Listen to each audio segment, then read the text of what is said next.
Wait, ma'am. Let me check. Oh, you are right, ma'am. We have to move on, ma'am. That's why. Wait, ma'am. I will be back. ಏನೈತು ಊಟಕ್ಕೆ ಮಾಡಿನ ತಡಿ ಹಾಕೊಂಡ್ ಎಷ್ಟು degree ತೊಗೊಂಡು ಎಷ್ಟು ಓದಿದ್ರೆ ನಿಮ್ಮ ಮನೆ ಬಾರ ಅಲ್ಲೇ ಮುಸ್ರಿ ತಿಕ್ಕುದು ಬಟ್ಟೆ ಒಗಿದು ಮನೆ ಕೆಲಸ ಮಾಡೋದು ಅಷ್ಟೇ. ಏನಂದಿ ನೀನು? ಯಾಕೆ ಕಿವಿ ಕೇಳಿಸ್ಲಿಲ್ಲ? ಏನ್ ಬಾಂಡೆ ಬಟ್ಟಿ ಮನಿ ಕೆಲಸ ಅಂತ ಅಷ್ಟು ಕೇವಲವಾಗಿ ಮಾತಾಡ್ತೀನಿ ನೀನು? ಏನಾಯ್ತು ಈಗ ಇದ್ದಿದ್ದು ಹೇಳಿನಲ್ಲ. ಏನ್ ಇದ್ದಿದ್ ಮಾತಾಡ್ತಿ? ನಾವು ಕಷ್ಟಪಟ್ಟು ಕಿಚನ್ ಒಳಗ್ ಮೈ ಹೊಲಸ್ ಮಾಡ್ಕೊಂಡಾಗ್ಲೇ ನಿಮ್ ಹೊಟ್ಟಿ ತುಂಬುದು.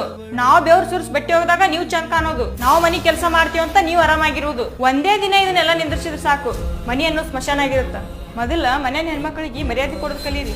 ರಕ್ತ ಹಂಚ್ಕೊಂಡ್ ಹುಟ್ಟಿದ ಮಗನಿಗೆ ಸಾಕಿ ಸಗಳಿ ಕೈತುತ್ತಿಟ್ಟು ತಾಯಿ ದೇವರಾದ್ರ ಯಾವ್ದೇ ರಕ್ತ ಸಂಬಂಧ ಇರ್ಲಾರನೆ ತಾಳಿ ಅನ್ನೋ ಒಂದೇ ಬಂಧನಕ್ಕೆ ಶರಣಾಗಿ ನಿಮ್ ಮನಿಗ್ ಬಂದು ನೀವು ತಿಂದ್ಬಿಟ್ರೋ ಎಂಜಲು ತಟ್ಟೆ ತೊಳೆಯುವ ಹೆಂಡ್ತಿನೂ ದೇವ್ರೆ.